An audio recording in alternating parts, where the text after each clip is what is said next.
Yo, what's good, everyone? Chapter 1031 of One Piece just dropped, and I'm not gonna lie, it was pretty fire. There was a lot of moments that felt as though they were really kind of filling in the blanks for a lot of stuff before we hop back into some of the crazy fights, and there's still some of the crazy fights kind of interspersed in. We get some stuff with Zoro and King, Sanji and Queen, Kid Law and Big Mom, so we get a bunch of stuff that's really fire to see. Plus, we get a bunch of stuff I personally did not expect to see at all. Specifically, probably my favorite was the whole Drake, Apoo, Yamato stuff. I thought that was really interesting, and I'm curious to see how that pans out. If you do like this content and you want to support, like, comment, and subscribe would be really appreciated, because hey, what's the negative? And with that, let's get right into the video. Before getting into the actual chapter, I do want to say that the cover page spread for this was pretty sick. It had all the vice captains of a bunch of the crews that are really important in the story at the moment. Like, we got all the first Yonko commanders like King, Katakuri, Ben Beckman, you know what I mean? And we also got Killer, Zoro, and even Beppo, because of the main supernova captains in the story. And you know, you gotta have their vice captains for real. And this finally, like, confirms, because for some reason a lot of people didn't know this, that Shiryu is Blackbeard's vice captain, not Burgess. I never really understood why people thought Burgess was the vice captain when Shiryu literally had the same kind of Zoro style introduction, but whatever. Shiryu is the vice captain of Blackbeard's, and just really cool cover page. So just wanted to highlight that before we get into the chapter, which is right now. Chapter 1031 continues immediately after the end of the last chapter with Kid and Law's dual attack on Big Mom.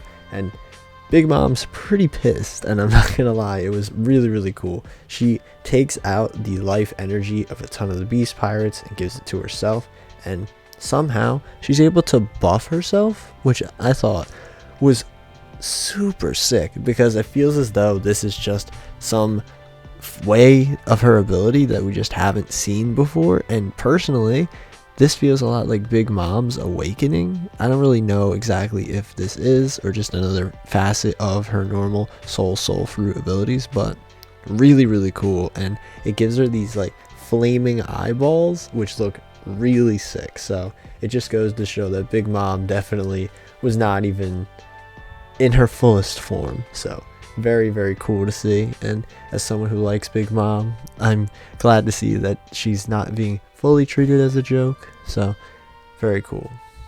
Now, something I really didn't expect, I can't emphasize enough, like really did not expect, was Yamato to enter the scene between Drake and Apoo. I was genuinely like, what is happening? What is happening? Why are all these characters interacting? I don't know, but I think this scene really emphasized like the chaos of the situation going on. I don't know why in particular I liked it so much. I just thought it was sick. I just, you know, I assumed Yamato would head right to the basement, and that, you know, Drake and Apoo would not be in that path, but they were. And it was cool. And, you know, some of the stuff definitely I assumed, like Drake and Apoo working together, no, that's not happening. But I loved how Apoo tried to work with Yamato, and how Yamato fought Drake because Yamato still thought Drake was working with Kaido. I thought that was really funny, and I don't know, just I really enjoyed this. I really like Drake, I really like Yamato, I don't like Apoo, and seeing Apoo being kind of conniving and sort of trying to lure Yamato in with some BS plan fit very well with his character. And personally, seeing Yamato not buy it at all was pretty funny, so I enjoyed this a lot.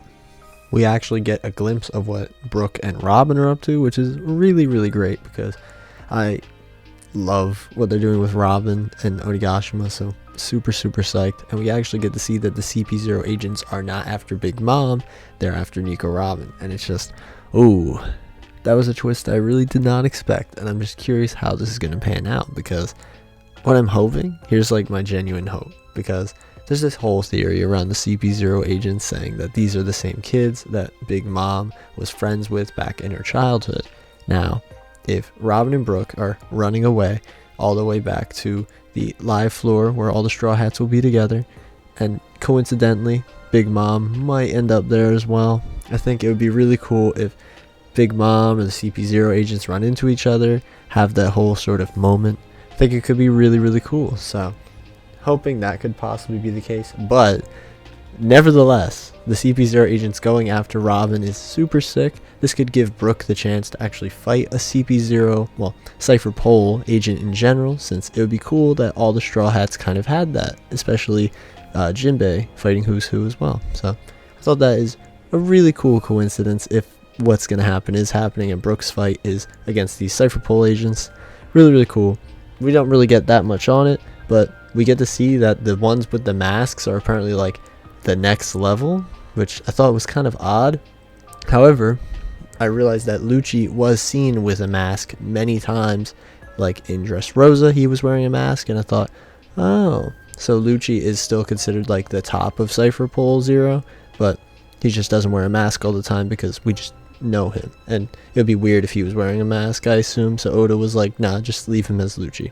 But anyway, really cool. We don't really get that much, but I just wanted to talk about it because Robin is great, and this whole plot line has me really excited. Now, the final section of this chapter I thought was really, really interesting, and it had a lot to do with Sanji sort of having these realizations that he's might be turning into his brothers and like lacking emotions and becoming someone he just really doesn't want to be. So he's struggling quite a lot, but he's kind of trying to think of the positives. Maybe if he becomes like his brothers, he'll be able to finally like hit women and go against this whole moral code sort of thing.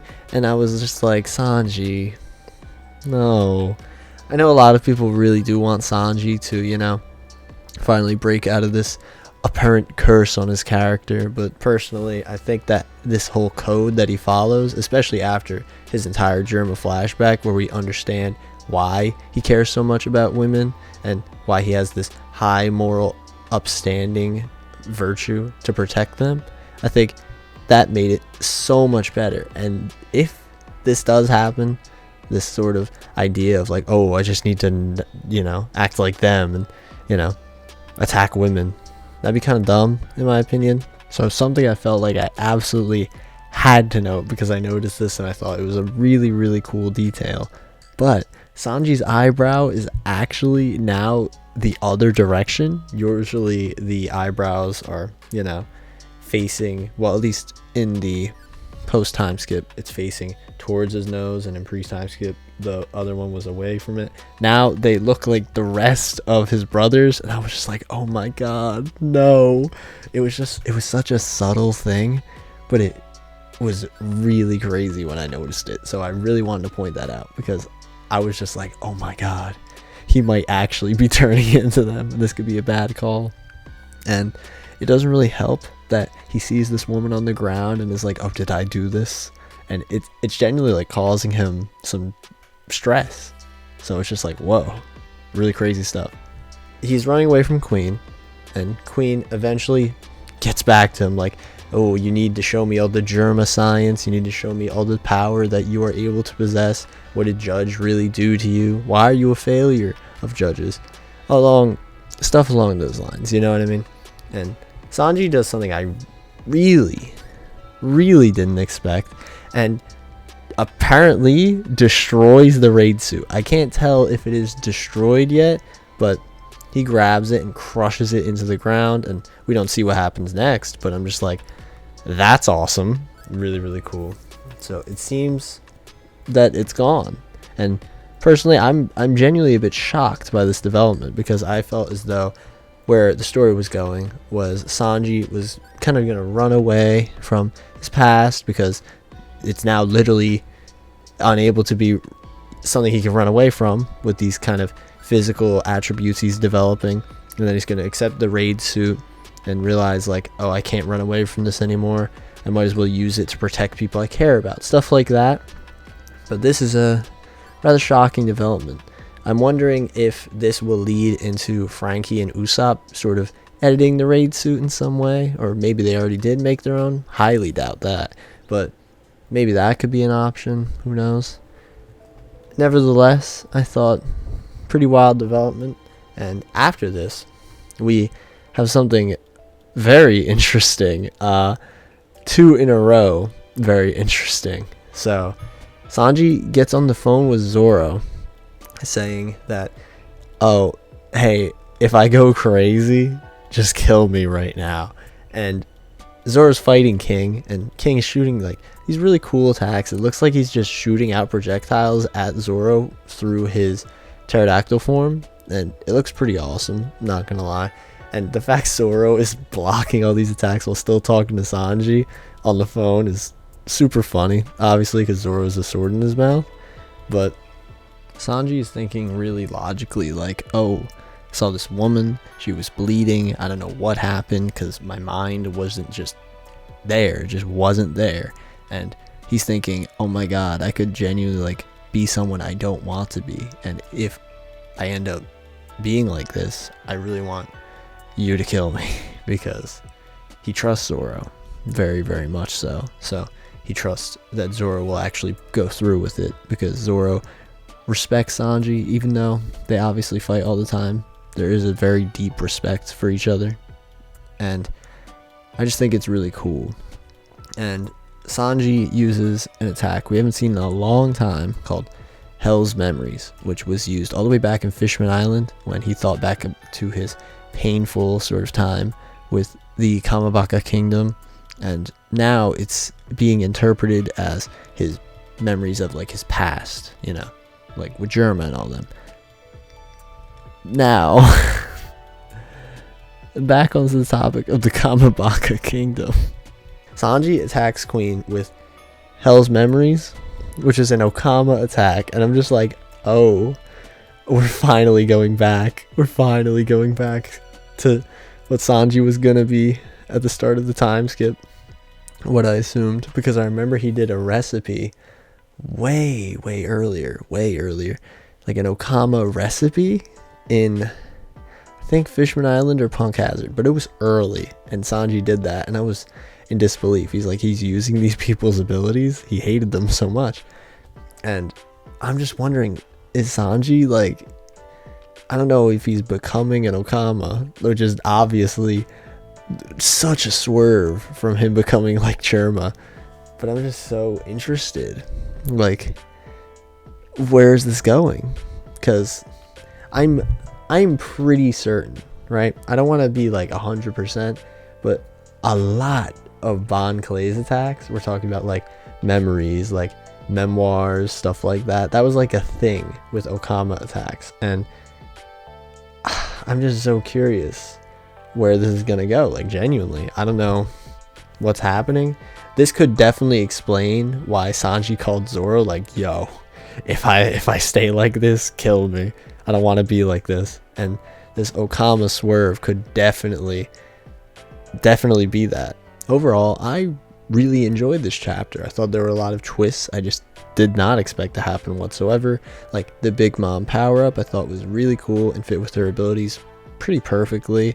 This whole Sanji swerve, Yamato entering the whole little scuffle between Drake and Apoo, and the CP0 stuff with Robin was really great, which I think covers literally everything in the chapter. So overall, I just really enjoyed it, and I'm eager to see what other people think of this as well. Specifically the Okama thing. I think that has a ton of potential for wild theories and all that stuff.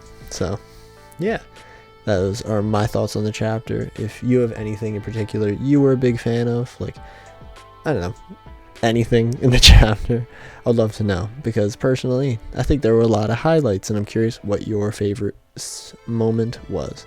So yeah, that's it from me. Again, I do One Piece videos every week, so if you like this type of content and you want to show support, any support would be greatly appreciated. And with that, hope you have a good one, and hope you enjoyed the video.